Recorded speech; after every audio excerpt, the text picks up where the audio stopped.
Hello, adventurer. It's good to see you. You have made it to the morning grind. Welcome, welcome. It's the live stream at the beginning of the Geekverse, where we talk about all types of topics in geekdom, gaming, and fantasy, with an emphasis on being constructive and creating the things that we want to exist in the world. It's all on the grind, Sizemore. Can't be too fine, can't be too coarse. That's exactly right. There are a lot of adventures to be had today. Dungeons to explore and monsters to slay, and who knows what a random encounter might send our way. That's why we have to prepare, so settle in now for the morning grind with your favorite beverage in hand. Tea? Or maybe something a little stronger. I've got a few bottles of the old Wynyard left. Whatever you want. Pull up a chair. Dude. If you're feeling fancy, how about a cappuccino? Or a frappuccino? Or how about an espresso? Just tea, thank you. Sounds good to me, Gandalf. Whatever you want. I'm just glad you're here. Everyone is welcome. You can just watch if you want. You don't have to worship anything you don't want to worship. Thank you, Mike. But be forewarned. Sometimes we get really strange characters around here. Wait, what's that you say? Why can't you come and be a part of the stream? My wife would disown me. Oh no, I bet she'll be fine with it. Come on in. Am I scared for my safety? No. What are we supposed to do? Everybody do the secret handshake.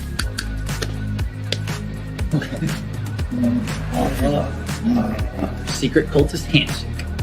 Oh, now do wizards who love each other. This, my friend, is a science. I still don't have kids, but it's fine. It's all on the grind, son. Can't be too fine, can't be too coarse. Dude, this would be a sick place to bring the band. Indeed it would be, Dave. It really would. I'm seeing more people coming in. Welcome. Glad to have you here. Oh, look, here's someone new. Is this the cultist meetup? Yes it is. Come to hang out? Please accept me. I have nothing else. Okay, we accept you. Everyone's welcome here. Brought some snacks. Well, that makes things even better. You want some coffee? I don't drink coffee. You sure? It's cultist coffee. What makes it cultist coffee? I'm a cultist and I'm drinking it. Oh. Then I'll have some. What exactly is going on here? I'm seeing more people coming in. Welcome. It's so great to have you. Oh, and look, here comes another stranger. Can we help you? Yes, fellow cultists. I could really use some food. Oh yeah? Welcome. We have donuts. Oh, it's me. I'm glad I'm here. I'm sure you have a few questions for me, though. What's your name? Who do you work for? What god do you worship? Great questions, Rob. I'm Steve King, and I worship Nyarlathotep. No, not really. I'm just Heath, and I won't be worshiping anything this morning. But I will be your host. Welcome to the office. We're going to have a great time. I've got my coffee ready, because now it's time for the morning grind. If you could become a fish, that would be amazing. Then I could command you with my mental fish powers. Hey, good morning, everyone. Great to see you. And happy Mother's Day. Don't forget that it is Mother's Day here. My camera fell. The standard camera mount that I use fell, and so I'm having to use my cell phone. So my camera is in a different place right now. I have to remount. But don't forget that it is Mother's Day. Yesterday, I was running Mother's Day wine trains, and that was about for 14 hours. That was like 14 hours of Mother's Day wine trains. So don't forget that actually today is Mother's Day. So welcome to my home, welcome to the office, and welcome to the morning grind. It is great to see everybody.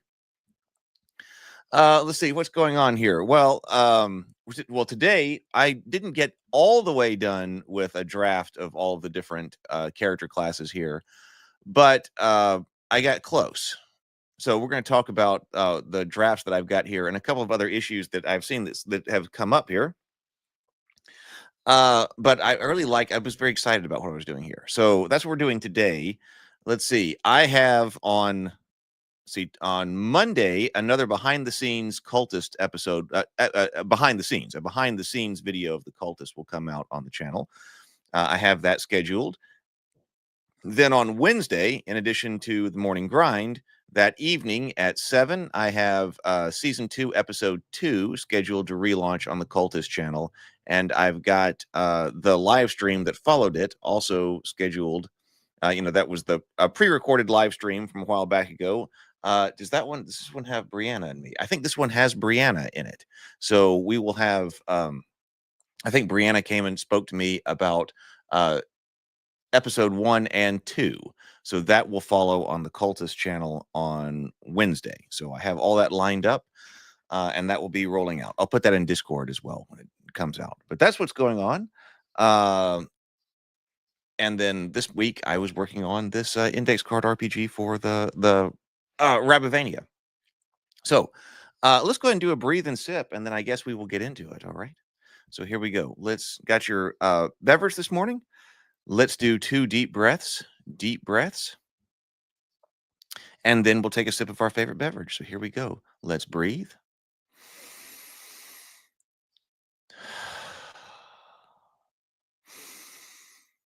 And sip.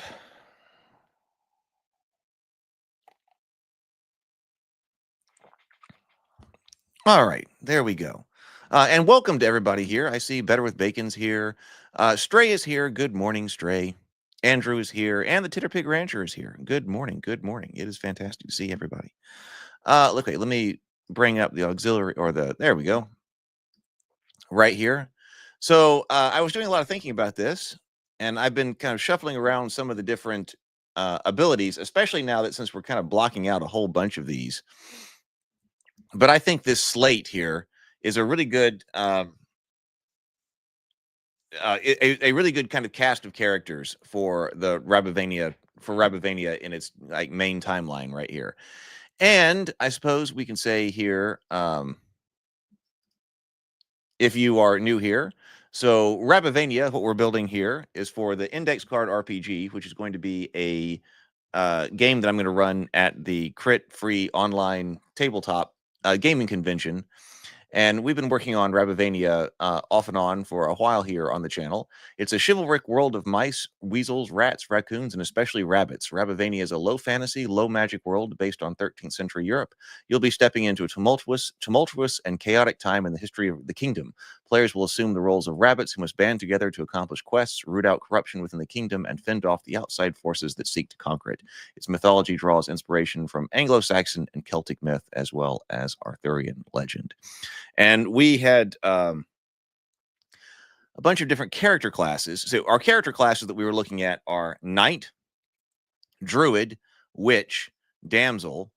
I went Knave. I said, what about Knave instead of Ruffian? So at the moment, I'm playing around with Knave, Ranger, Troubadour, Locta or Loctum, which is like our priest, and then a Yeoman or Sergeant, something like that. Haven't gotten all the way down there. That's kind of what we were looking at. There were a couple of things that I was noting about the adaption here. So we're looking at effort dice. I put this out on Reddit to ask people how they were handling this, because I'm using the master edition of the Index Card RPG here, and it uses different effort dice. I did put this someplace. Oh yeah, right here. So the effort dice, let me increase the size here so maybe it's easier for you to see. It's probably better right there. Okay, so the Master Edition's effort dice include basic weapons and tools. Weapons and tools is 1. Guns, magic, and energy. Magic and energy is 1 effort. So 1 basic, 2 weapons and tools, 3 guns, 4 magic and energy, and then ultimate. And these effort dice are like D4, D6, D8, D10, and then D12. But there are no guns in this setting. So I was like, what do I do about that? So what are people doing about that? So I asked that on Reddit. And some people were using that for something like a masterwork weapon, or a weapon or tool of much higher quality than what is implied by weapons and tools. Other people were using it for like two-handed weapons or crossbows. And I think that's my adaption right here. So I just chose to replace guns with an effort called great. At least at the moment, that's what I'm calling it. Great effort. And then that can either represent something like a two-handed weapon or, large tool or something like that. Or it could represent a much higher quality, like masterwork, but not magic kind of weapon, ordinary. Hey, Doc Flamingo. Hey, Nathaniel. People coming in. So I've gone with great instead of guns. So that when you see that I think you'll see that in some of the character classes right now.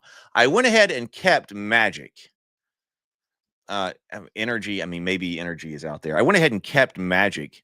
Even though I said this is a low magic setting, there's still something that is performing above and beyond even what it should for whatever reason. And that could often be, I suppose, narrative reasons that we have something performing at even a higher level than something like a masterwork, something that seems that might even the characters in Turn of the World might even think is magic, but something working better than it should because of maybe even the rightness of things. I got that phrase from over here on Lord of the Rings RPG I was reading. And then ultimate is for, it's non-specific, but the best kind of effort that we can have. So that's where we're going with this. Now, I also was thinking as I was going through here, and I was kind of comparing this to Shadow Dark. There seems to be a lot of, or some similarity between Shadow Dark here and the Index Card RPG in like our milestone abilities. When I'm looking at the character classes inside Shadow Dark, they've got basically these milestone kinds of abilities as well that you get as you level up. Now here you roll randomly. You determine what happens to you kind of randomly. In Index Card RPG, you can choose what type of milestone abilities you have, but there's the similarity there. But in the Shadow Dark, an important part of this is like what weapons you can use and what armor you can use. One of the first things it tells you is weapons and armor that are acceptable for your class. And I got to thinking about that because, and we talked a little bit about this in the Discord server, and I think that BGD had some suggestions there that like of the most heavily armored character, if you want to play the most heavily armored character, then that would be Knight. I'm thinking about all these things archetypically. Does it even make sense for any of these others to be wearing armor, except for probably, or heavy armor, except for the yeoman or sergeant or whatever we're going to call this right here? That would be our mercenaries and our sellswords. And by definition, like this is a class kind of without restrictions. So that would be fine. They could become, oh, Charlie's working a Mother's Day brunch. I was working, hey, Charlie, I was working Mother's Day wine trains all yesterday. So I understand. Bringing happiness to the mothers today. But so like this one is a class without restrictions. So if you want to do that, then that would be no problem. But when I look at like the priest, the troubadour, the ranger, the knave, the damsel, the witch, the druid, I mean, it doesn't seem archetypically correct for these kinds of classes to be wearing armor, or heavy armor anyway, as heavy as the knights do.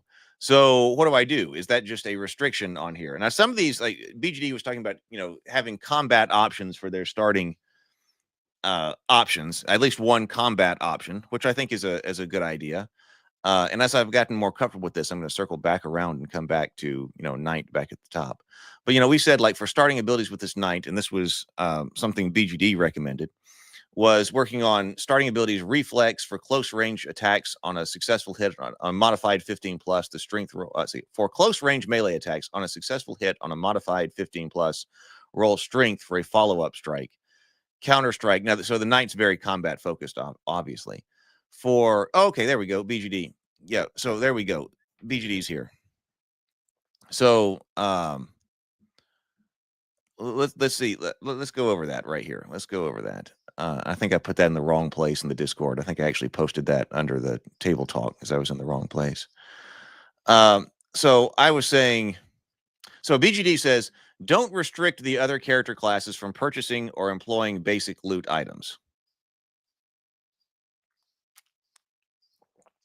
Instead, Make the Knight's Mail into a class-specific starting loot item, mechanically distinct and just for Knights, which maintains the exclusivity of the armor in a way that is more in keeping with the ethos of the game system to which you are converting to your world, better than grafting something extra on that will feel to the players like something is being taken away. Or give the Knight class a starting ability rather than loot that lets them soak damage equivalent to their largest single component defense buff. For example, again, bringing your world to the system rather than bringing the system to your world. He says you could write a tightly restricted list of class prerequisites and restrictions, but I certainly don't think you have to. It really depends on what master you intend to serve. What is making sense after all? If your goal is to constrain players' choice to conform to your existing lore, that might be the right path, but personally, I think Rabivania is better than that.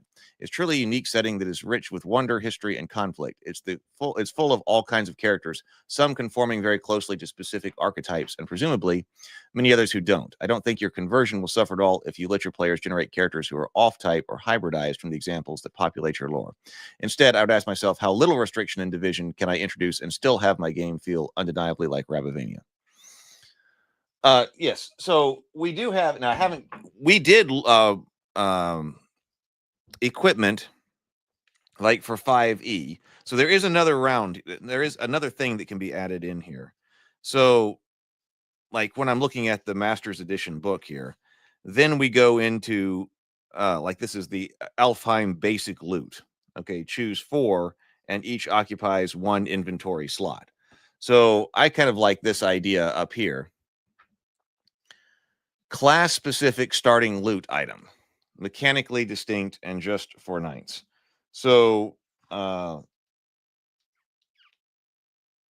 in this, of course, some characters get spells here in the Master Edition, so that's kind of different. So we have basic loot. We're supposed to pick basic loot. We've got class-specific starting loot.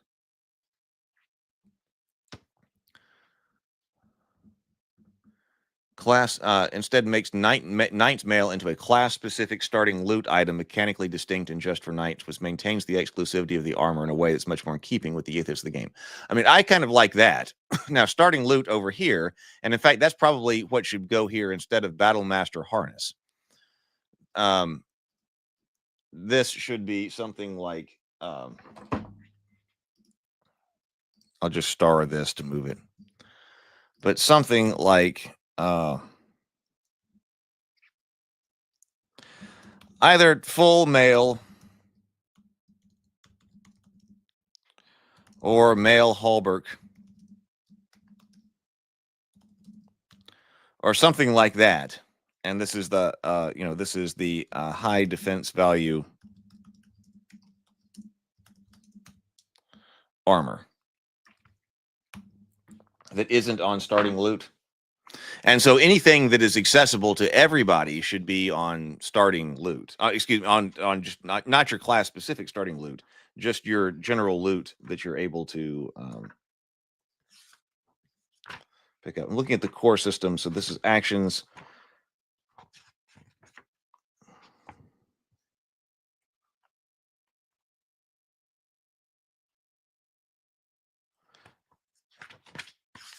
You pick 4, record, or choose powers, record abilities, get loot. So regarding loot, step 7 in character creation is get loot. Here's where ICRPG really finds its identity. Besides the ever useful index cards themselves, loot. The majority of your character's progression and power will be in what loot you have and use. Loot can be found, awarded, created, traded, lost, and destroyed. Even spells are kept on scrolls and or in books. Gems, chains, and counterweights enchant weapons.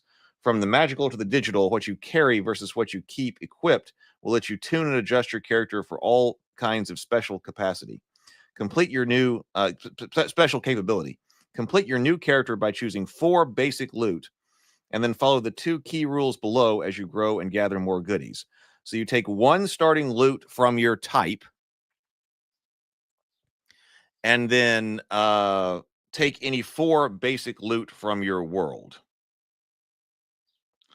And then also always feel free to choose abilities or loot for your type, either as starting or as milestone reward. More possibilities are also good. And I was checking on that the other time as well. I was like, hey, what if you like some of the other starting abilities and you want to take another starting ability?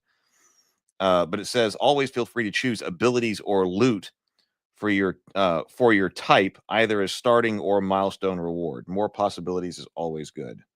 And of course, inventory is limited to 10 carried items and 10 equipped items. Carried items must be equipped to offer benefit or be used. So I like the class specific loot kind of thing.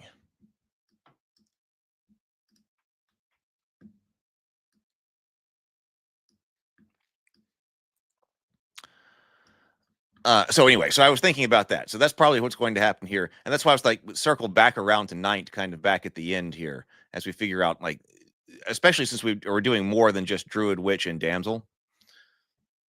So I was looking at druid, and it would also be fun to those. We kind of looked at this a little bit, looking at some of these character classes across different time periods when they might be more or less magical. Well, let's see what's going on over here.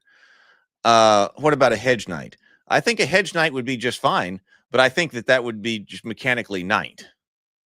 Because we talked about there being a couple of, there can be a variety of different kinds of knights that should be represented by using this knight right here. A hedge knight could be one of them. We said if you're trying to play a cleric, like in the Dungeons and Dragons sense, is kind of like the hybrid, or a religious warrior kind of hybrid, then knight, who is part of a religious order, like the Templars or the Hospitallers, could be done with knight. Or, a knight errant or a more established knight with a fief. So I think there should be a lot of variety in the different kinds of knights that you're able to create.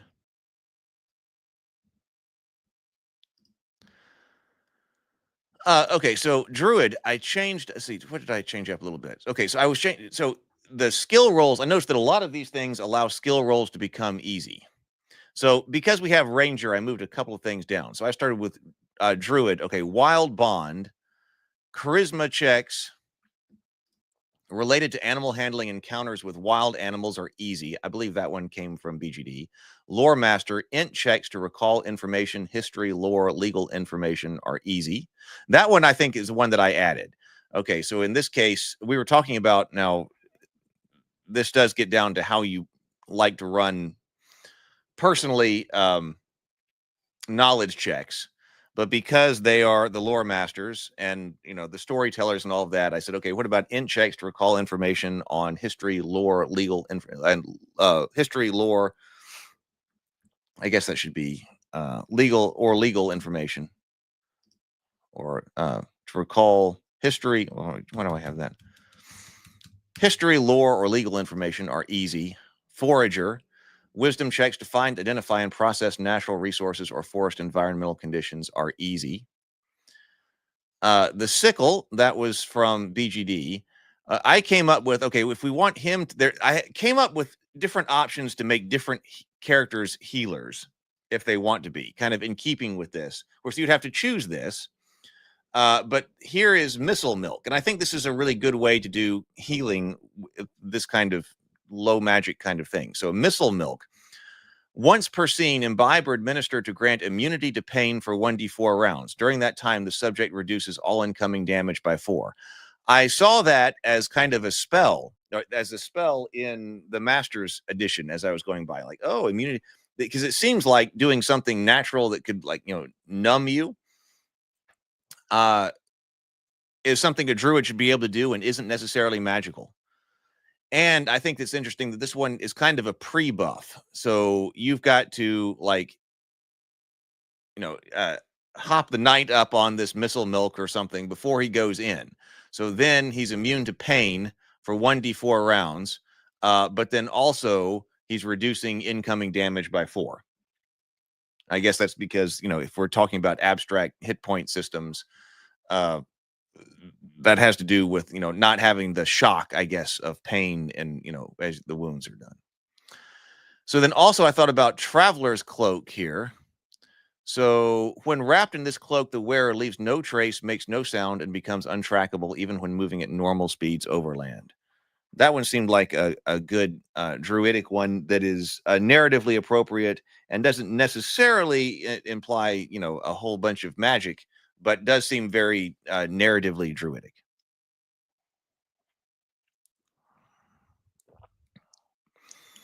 Okay, now the witch. What did I do with this? I think I was really liking the witch as I was going on, because this, we said this one was kind of difficult. This one's kind of difficult.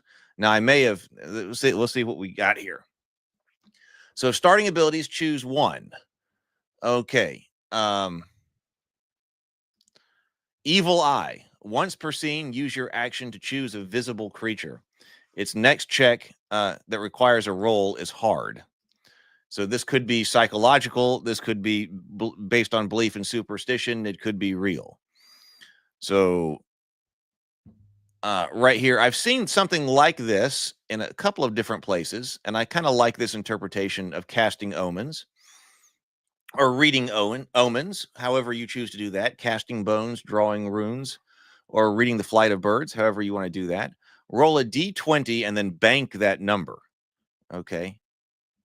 Oh, so Stray says a surcoat might help in something showing house direction of their personality.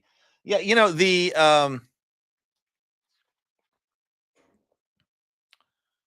there's something like a banner or something I noticed for the fighter character right here.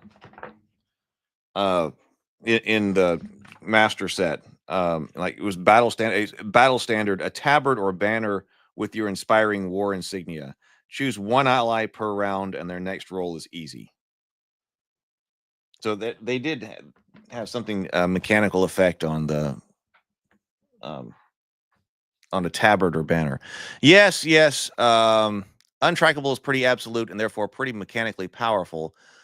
Although, so maybe that needs to be backed down. I mean, all makes no sound, and so maybe this could be, alternatively.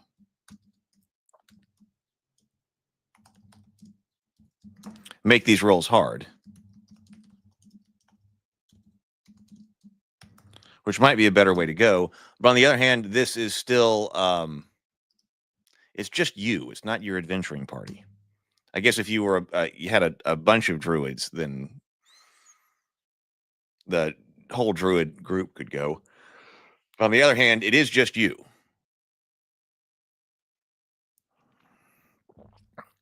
I'm hesitant to commit to running more at the moment.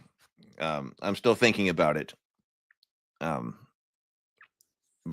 I probably should. I haven't gotten to think about that in too much depth. I'm hesitant. I'm running 2 sessions that week with other things, but if I can do 3, it would be nice. So yeah, that's possible. So with which we said, so bank that number. So you do your thing, roll a d20 and bank that number. At any time later, you may replace one die roll, yours or another's, with your banked result. Once used, it's gone until you're able to read the omens again, a process that takes at least 15 minutes. So this isn't something you do in the middle of combat. This is when you do at the end, you bank it.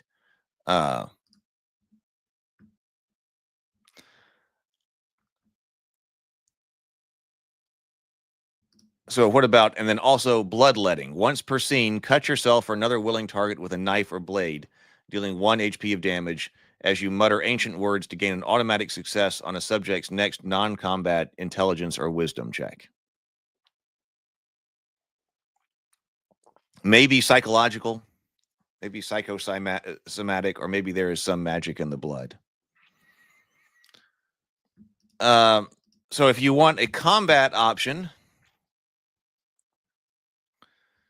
an enchanted dagger that deals magic effort in melee. This one has a lot of options, maybe too many. But here is a Black Cauldron, a squat travel-sized iron vessel used for brewing over a fire. Effect: with access to herbs and roots foraged from the wilderness and 1 hour to work, you may brew one of the following. A healing draught. Upon ingestion, target restores 1d4. So that's the way the witch could be. Hey, Robert. That's the way the witch could be a healer. Sleep a brew. Upon ingestion, target must make a hard int save or fail into a deep check. I don't know if we actually use the term save here. So I think check is used. Or fall into a deep sleep for 3d4 hours. I mean, healing someone, that's not necessarily magical. Also, I mean, we have non-magical things that put us to sleep, so that's no problem. And then also poison. After ingesting this poison, the subject must succeed on a con check or become poisoned for 46 hours. The poisoned creature cannot take actions. So healing, sleep, and poison, classic witch.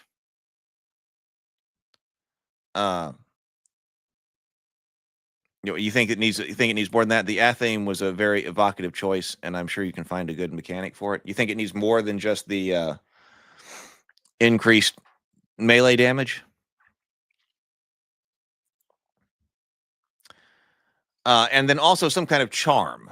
I mean, I think that some kind of defensive charm. So here we've got, here with the druid, we were talking about what types of abilities we should have. So a combat kind of option. This is your healer option, and then this is an out of combat option. Whereas this one right here with witch, we've got combat option, outside of combat option. That has a bunch of utility, and then also one that a charm that would protect her. While worn, all intelligence and wisdom checks to resist harmful effects, fear, madness, curses, and possession are easy. So you're making int and wisdom checks to resist. And I was deliberately vague here. Maybe an additional non-combat buff.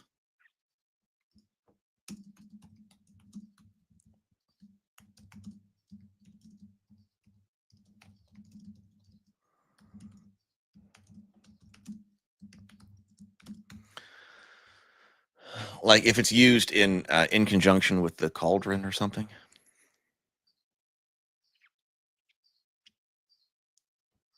But then a charm that protects her. And I think in general, those are good options. So some cauldron to help her brew something kind of weapon if she wants it, and then a loop. Hey, RPG Gen Exile. Okay, so then we go down here to Damsel, right? Okay, so here's how she can be a healer.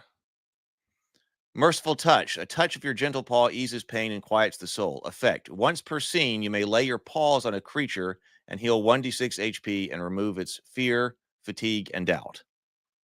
That seems very thematic to me. Okay, so especially if you're thinking about HP in a more abstract sense.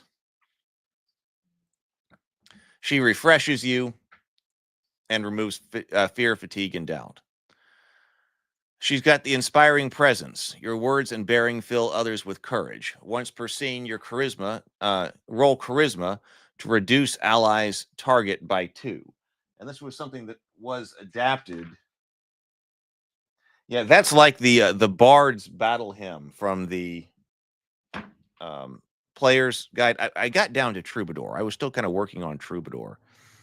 But I gave her the inspiring presence, which is very similar to that. So now this is also kind of weird to me because it doesn't make the ally charisma to reduce allies target to easy. So if we make a task easy, it drops the target by 3. So I noticed that this this is 2 following the Bard's information over here, following the example of the Bard, that roll charisma to reduce your target, your ally's target. This should probably be possessive, shouldn't it?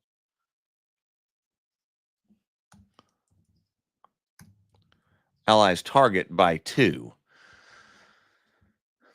Yeah, and whereas this one over here is provide music with a charisma roll and reduce allies target by 2.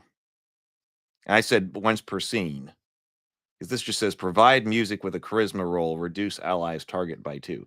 It doesn't make it easy, but it very nearly does. I mean, it's only a 5% difference in what's being dropped by 2 and being easy. All right, and then this is kind of outside of combat option. Even in tense company, your voice carries disarming power. Charisma checks to persuade, diffuse conflict, or gain favor are always easy, even with hostile or indifferent targets. The Silver Chalice was one that BGD had up with a druid. I moved the Silver Chalice down here with her. So if you took both the healing and the Merciful Touch and the silver chalice, then you would definitely be the healer in the group. So an important symbol of faith, the antiseptic properties and sanctification of this vessel help heal the sick and wounded. Once per scene, expend your action to imbibe or administer a drink from the chalice to heal D10 magic hit points.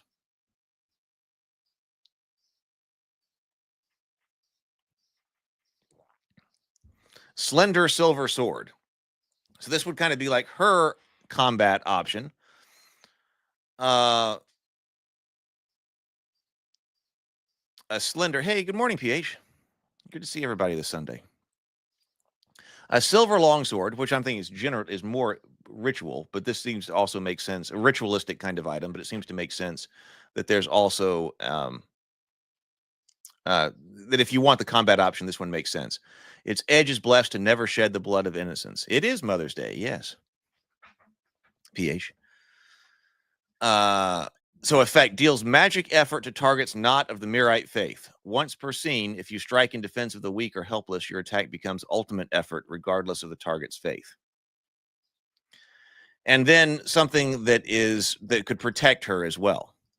So saintly relic, a fragment of bone, vial of blood, or scrap of cloth from a robe of a saint infused with holy protective power.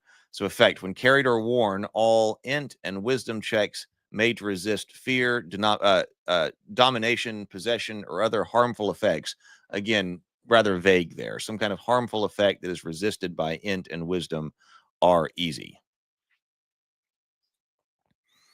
So she got with hers the healing option, the combat option, and the protective option.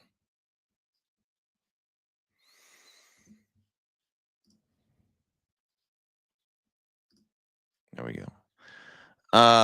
Okay, so then I was kind of struggling. Maybe I finished this a little bit here. Okay, so the knave. So in a world of the righteous, and world of righteousness and pretense, you live by your wits, not by sword, stars, or by sermon. You've seen the world's rough edges, but so far your luck has been good enough to keep you breathing. So from the shadows, effect. So if your target is unaware of your presence, your first attack hits automatically. No rolls required. So this would be your like a combat option right here. This is your sneak attack. Stray says, LOL, the maiden uses the full name of the knight to diffuse the situation. I like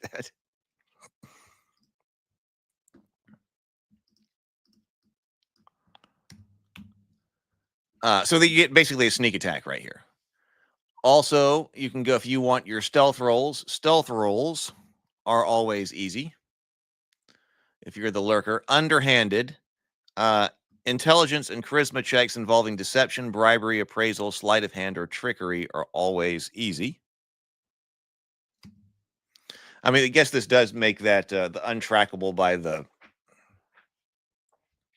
druid stand out because nothing else has anything quite that absolute that I'm recall as I'm going through all of this here. So maybe we do need to move the trackability of the druid to hard, even though that's still you. Masterwork knife. So this weapon scores. Here's your combat option here with your gear. This weapon scores a critical hit on a natural 18, 19, or 20.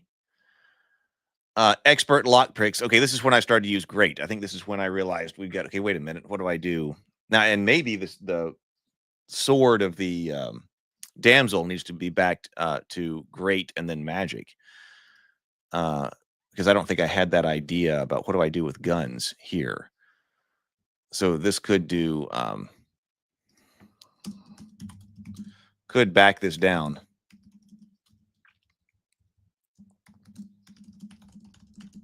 To great and magic.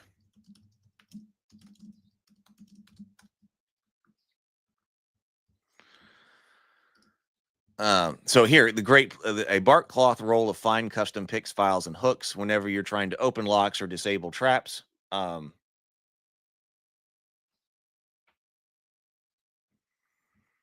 Open locks, disable traps, or otherwise break and enter.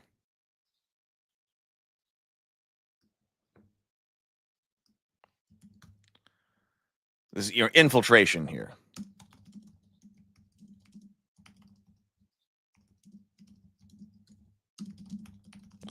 You roll great effort. And then he needs some kind of something that protects him as well. So lucky coins. I was thinking about this ancient coin or something like this that he's got. And so any dex check to avoid damage or save yourself is easy. So that gives him combat, infiltration, and then protection. And then up here,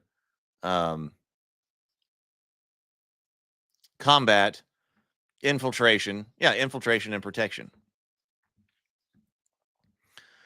I started to have fun with the Ranger, and this one may be over the top. We will see here. I was trying to give both kinds of, you could be the kind of like Robin Hood type here. We talked about Errol Flynn, Robin Hood. But also being that I've been rereading The Lord of the Rings, actually listening to it. I'm at the Battle of Helm's Deep right now, actually. Andy Serkis's reading of it, which I've been really enjoying. Like what kinds of things go with Aragorn as well. And like Eric, these guys should be able to wear armor. I can see them, suiting up like Aragorn at the Battle of Helm's Deep. So we can be across the kingdom and back before the knights even get their armor on. Whether outlaw, scout, prince in exile, or rogue of the trees, you live by instinct, speed, and skill, not pageantry or pretense. This also needs to be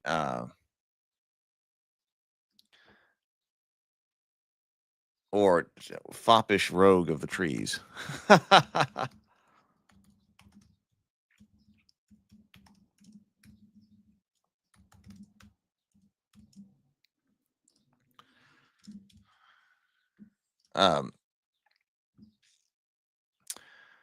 So I said, okay, so here, like this one, I believe was originally a druid. Pathfinder may have been druid, and so I moved it down here.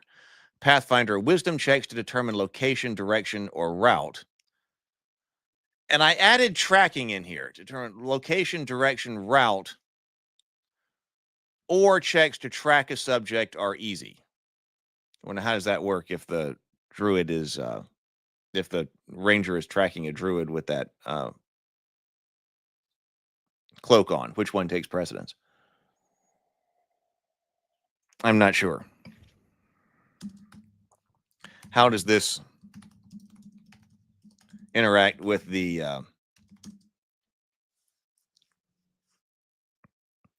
druid's cloak? Not sure. But it just seemed like with the rather limited number of abilities right here, I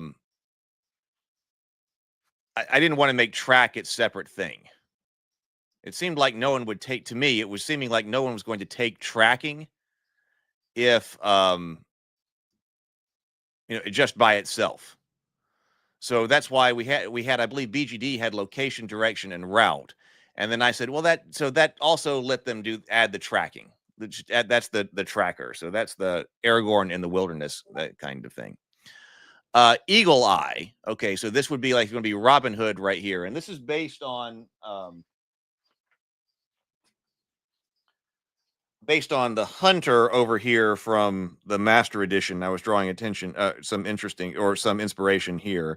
So the hunter over here in the Master Edition says use 1 turn to aim. Your next successful hit deals maximum damage. Okay, so this is a little bit different here. So expend 1 turn to aim. Your next attack with a bow or crossbow is easy, and if it hits, you deal maximum damage. So I made it a little bit better, actually. You get to make it easy. I was trying to think about the math on that. Hey, Brett, good morning. Good morning. Better with Bacon says, I really like the look of this Ranger. I'm really digging the Ranger too. I'm really digging this interpretation of the Ranger. And I did not want to give this Ranger dual weapon wielding. We've talked about where does that come from. So dual weapon wielding really didn't work.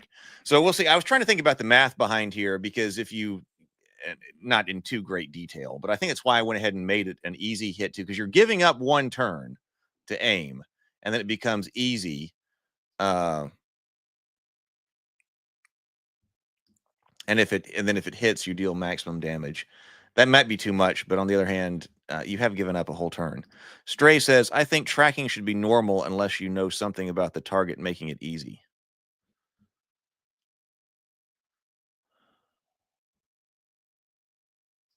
Well, track a subject, or to follow the tracks, or to track. This is to follow the tracks.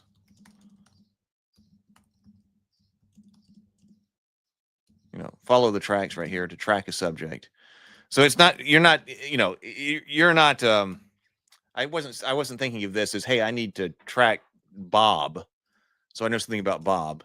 So like like if there's an owl that follows the druid, so you can track the owl and not the druid. Yeah. The druid's ability with the cloak is rather is just about him, which might in some ways might make it too restrictive, because that might mean that you don't get to use it all that often if you're traveling with a party. We will have to see. Then, so this one, I like this one. This one was the Aragorn one, kind of, king in exile kind of thing. Heir of command.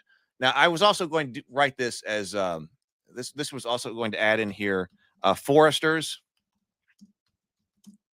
So, medieval foresters, the wardens of the king's forest. That's what some of these guys are. But then some of them may be the outlaw types. And I was thinking this could be a good place to go and hide. Like if you are, someone who has escaped from something, like some type of noble in exile or a king in exile. Of course, like in Game of Thrones, those people, go to the Watch. And so you end up with, someone who's fallen out of favor, who was this great leader or whatever, but now he's up in the Watch. So it could be something like that too. So that that these rangers could represent. So heir of command, once per session. Oh, this says once per session. I wonder if I meant that to be seen. I'll have to think about that. Because this might be the only one that's once per session right now. I'll have to check on that. But anyway, heir of command, once per session, you may issue a command to allies that makes their next roll to fulfill the command. Oh, this is supposed to be so long as the command is swift, clear, and bold. I might have intended that to be seen, because that's not all that much. You may issue a command to allies that makes their next roll to fulfill the command easy, and that's roll as in roll the die. Roll to fulfill the command easy, so long as the command is swift, clear, bold, and acted upon directly. You can't wait till tomorrow. So the ranger take charge here kind of type here. So then I did do, so combat option right here. A long forgotten sword passed down through your exiled or ruined bloodline. Its name is carved in runes along the blade. So there's your combat option. This melee weapon deals magic effort, and once per session when used in defense of your homeland or allies. Well, there's a session right there. Once per session. This is different. You get magic effort with this weapon, and once per session you can use it and hit ultimate damage. Now, does this need to be back down? I don't know. Does this need to be great and then magic? I don't know how many times, like, when should you be rolling effort, ultimate effort? But nonetheless, I think that's pretty cool. So there's your Aragorn with Anduril, if you want to be that type. I mean, you could take the heirloom blade and then heir of command. Or, let's see. Now I'm missing. Oh, no, I see I've got 4 options here because I'm not sure where to go with this. So I did a defensive option. This was inspired by BGD, because BGD had the druid with some bracers for defense. And I moved the defense bracers down here to ranger, inspired by Aragorn in the movies, Aragorn taking Boromir's bracers after he dies, and he's strapping them on. And so I put this as waxed bark cloth bracers, and bark cloth is what I'm using in place of leather. I got to remember to not write leather. Long time ago, my grandfather had a problem with the rabbits having leather stuff. just on the basis that like our rabbits can be wearing around the skin of other things. Well, like we have skin and we wear around the skin of other things. We make things out of leather. So I don't really know if it's that big of a problem. But then again, I also kind of like the idea of having an alternative. So bark cloth is something that they weave and they use instead of leather. And you can wax them and make them into kurabul or whatever. So waxed bark cloth bracers carved with imagery that reminds you of all you fight for and hold most dear. These bracers add +2 to defense and +1 to dying timers. That makes sense with Boromir holding out. I was thinking about that. Now, that was one that BGD had come up with. But I thought, oh, it works right. He works well here because Boromir held out dying in order to communicate information to Aragorn. Heartleaf. So if you wanted him to be a healer, then you could take Heartleaf here. Well, the PH says rabbits are really vicious creatures. They wouldn't mind using leather. They might not. I mean, I think you could completely get away with, in the in like Redwall, in the Redwall series, do they use leather in Redwall? I don't know. I haven't read that many Redwall books. I've read Martin the Warrior, and that was a long time ago. Andrew says it's fun to have your own materials like bark cloth. I think it adds to the world. I think that's true too. That's a world building part too. So bark cloth is a natural fibrous kind of thing that they weave, but it has lots of different uses depending on how you weave it, and takes their place of leather. So if you wanted the ranger to be the healer, if you wanted to bring in, and I do like this, the different healing options for different groups, because like, thinking about when I'm playing D&D with the brothers, but you can make it look like leather, so make it look like leather in any kind of illustration or whatever, but that it's bark cloth.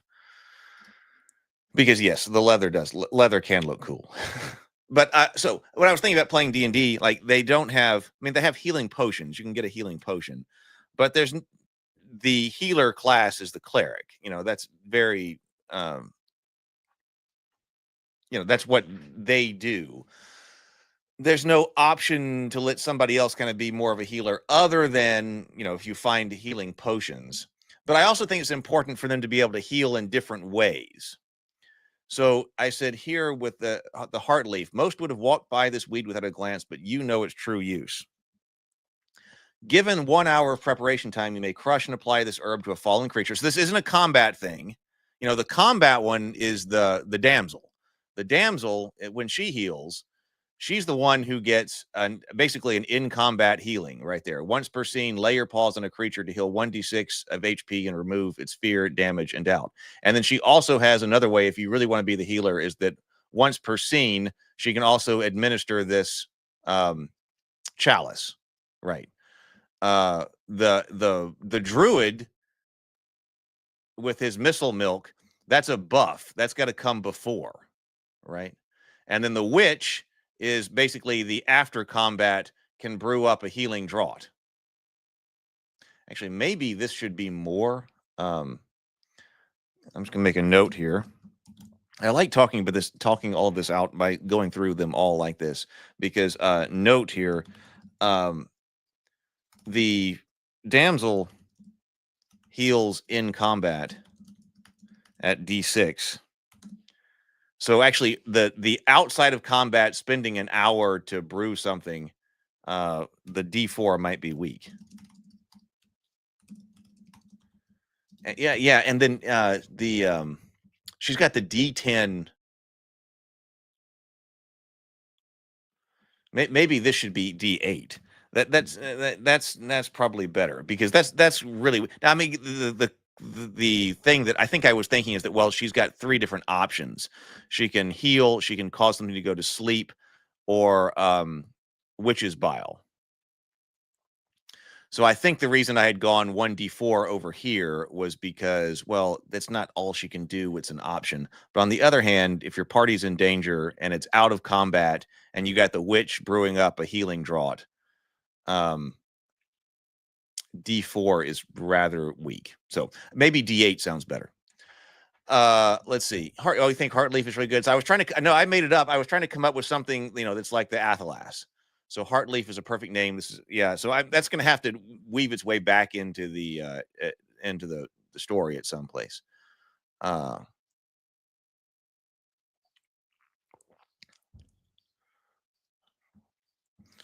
Oh, that's pronounced draft. That's draft healing. The healing draft right there.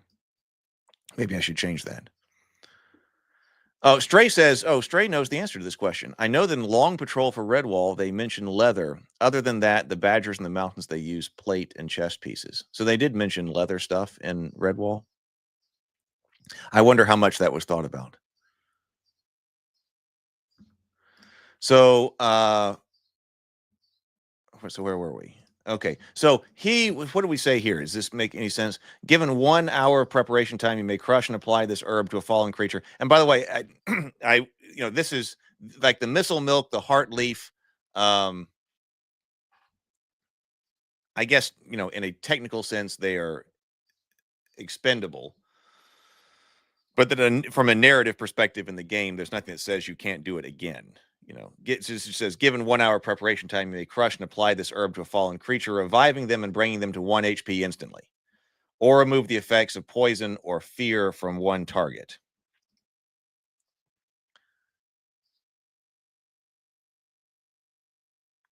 This should be poison sleep, because we got the witch can poison you, put you to sleep. How could you revive someone? Like maybe the ranger could revive them or remove fear. Now, my intention here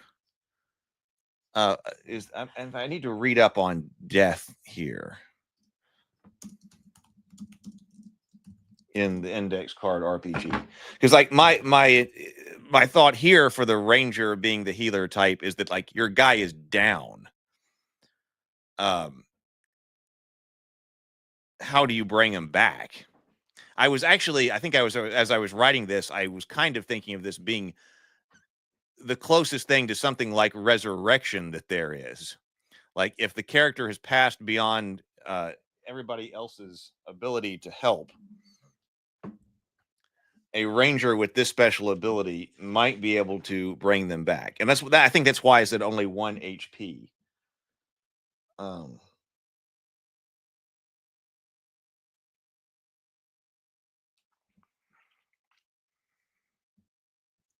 I don't know where death and dying is. Calling for defense rolls. I'll have to look that up. But that was kind of my thinking right there. Okay, but then I also said, oh wait, but what if you want to be the long range guy? So unfortunately, you're supposed to have 3 here, but so maybe this one. Oh, of course, maybe this one could be moved to. Maybe that's what should happen. Maybe Heartleaf should be moved to the advanced. When you level up milestone abilities, maybe that should be moved to a milestone ability.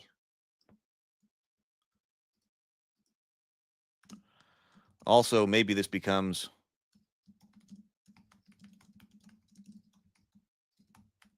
a milestone ability. Is the basic ones heirloom blade, well-worn bracers, or fine longbow.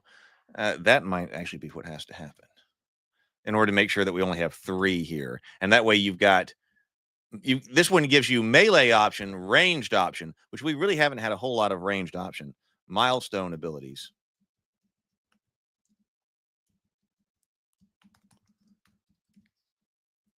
That would put Heartleaf there. And then I didn't have much here. Make this more evocative here. But give this, this says deal weapon effort +1 at long range, allows for sneak attacks or sniping before initiative begins. I think this is not at all final, because I think that must come from, does that come from Hunter or something? I don't really like that. Also, like the weapon, so I see that occasionally, but I kind of like bumping up. Well, I kind of like bumping up the die. Although I suppose the reason that some of these things will say something like weapon effort +1, because if you wanted to be a specialist with weapons, then you'd put your extra points into doing better with your weapons.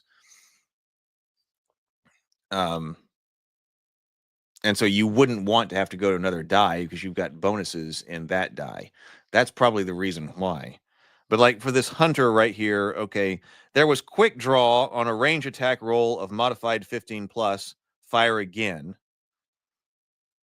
The hunter had a lot to do with traps here, like when I was looking for stuff for inspiration. And I didn't think that the ranger here needed to do stuff with traps. There is like this thing, starting looped crystal scope, which is not thematically appropriate for Rabivania, but I was looking at what it says. It says attach this glass contraption to any one ranged weapon. Never roll hard to hit with that weapon. So that could be it. Oh, I think they definitely do. Yeah, Andrew, using slings and crossbows. They don't have the windlass on their crossbows right now. They're still hand or paw spanning crossbows. They're not doing it with a windlass, but yeah, I think so. I think they do have both of those.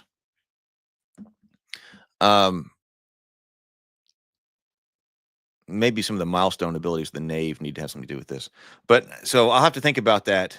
I guess that's also, that, oh, I don't want, I guess it's something also to think about the heirloom blade. This melee weapon deals magic effort. So if you, that might need to be great. Yes.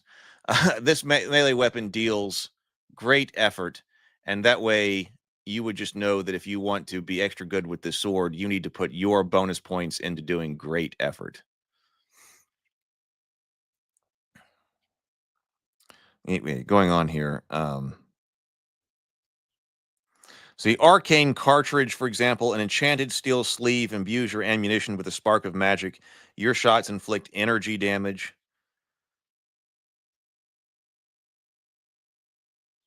Trap launcher is something else about like throwing out traps. Spread shot, hit up to 3 targets close to each other, spend 1 turn reloading. Piercing aim, your aimed targets penetrate up to 3 foes, continuing a line. A lot of these seem to be more appropriate for guns. Every attack you make inflicts an extra 1d4 damage on near enemies. That's scatter shot. Or lethal aim. Lethal aim is your aimed shots drop the target to 0 HP.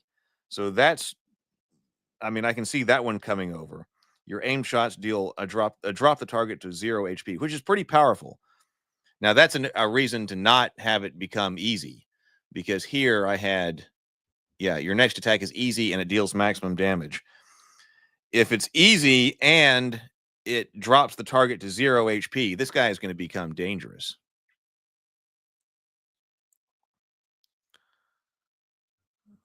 The Stray says hunter should be traps, ranger should be ambushes. The ranger doesn't work real well for traps. And I also didn't really put that on knave a lot. Now I guess there could be that like milestone abilities that make them do traps or something.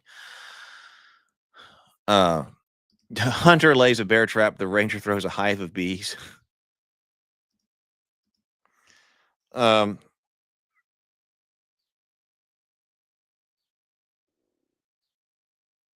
So anyway, that's what I was thinking. I'll have to think about this, but I think having a very nice longbow. I mean, this could also, thinking about quiver of black arrows.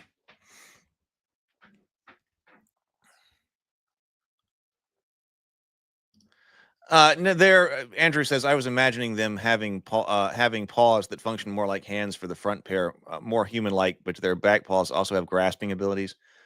Not really. They're more like feet.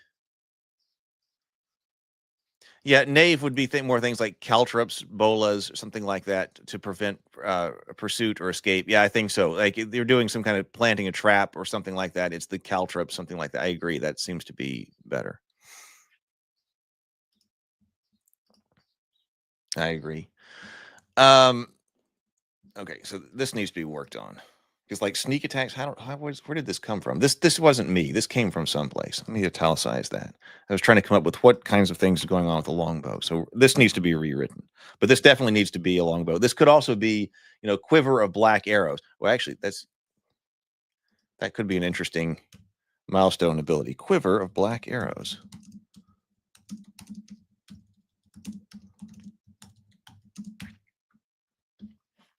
Yeah, but specifically used in a dynamic fashion. Yeah, not necessarily setting them up ahead of time like a hunter, right?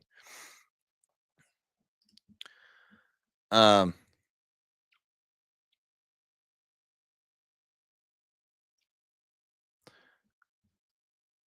so rewrite this wherever this is.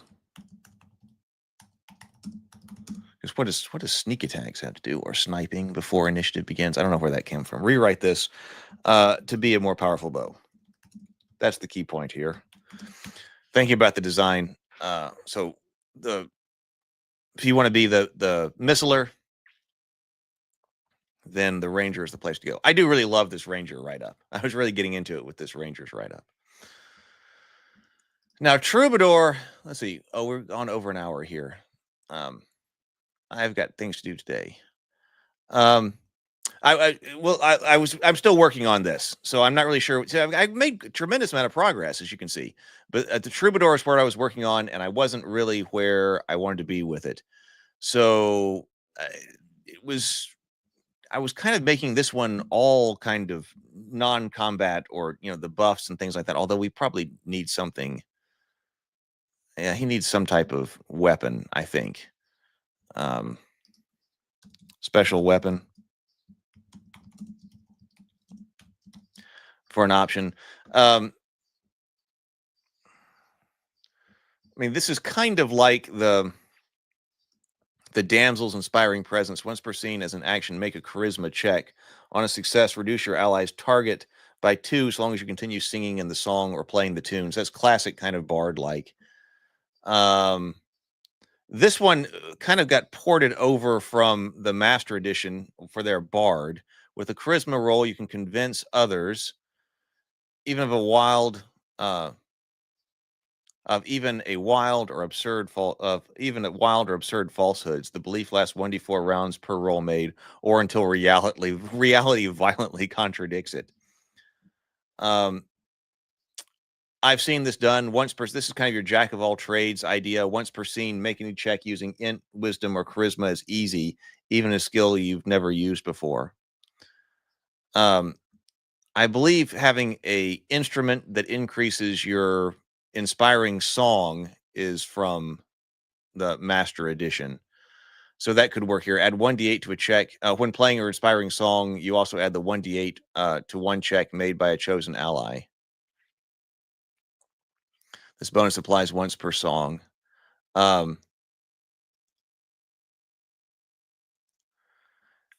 Wanderer Scarf. Once per rest, you may use your scarf to influence a first impression.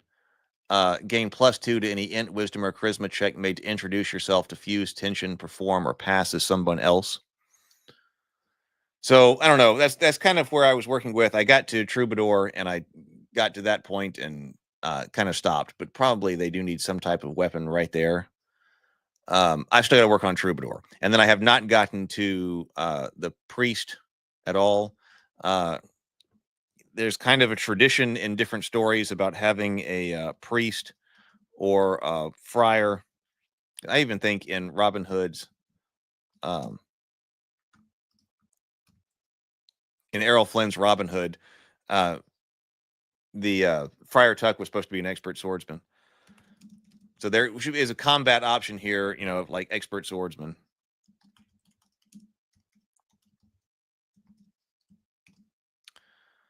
And then I haven't gotten to this one at all. So that's where I am.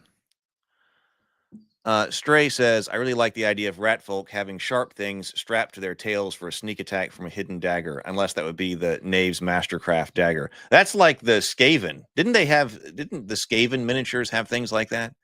At least in what we now called Old Hammer, which I guess has kind of been brought back. But I think I remember things like that. Like in that the box where you got to model your Skaven soldiers. I think my brothers had that. Oh, Stray says I really like the scarf. All right, so that's where I am. So, I mean, that was a lot of progress. So there is a lot of progress to be done. I'm glad we got to think about this holistically. That was really good. It's always great to talk to you guys about things like this, because going through all of them and saying, oh, no, wait, how does this interact with this? How does that interact with that? I'm really happy with this. I'm really happy with the way this is going.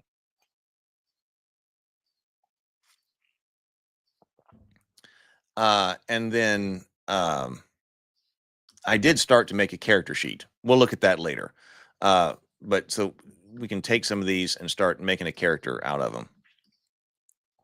But all right, I am going to get out of here. I've got things to do. But thank you all for being here this morning. I hope you have a great day. Go forth, be creative, be constructive, and I will talk to you later. Later, everybody.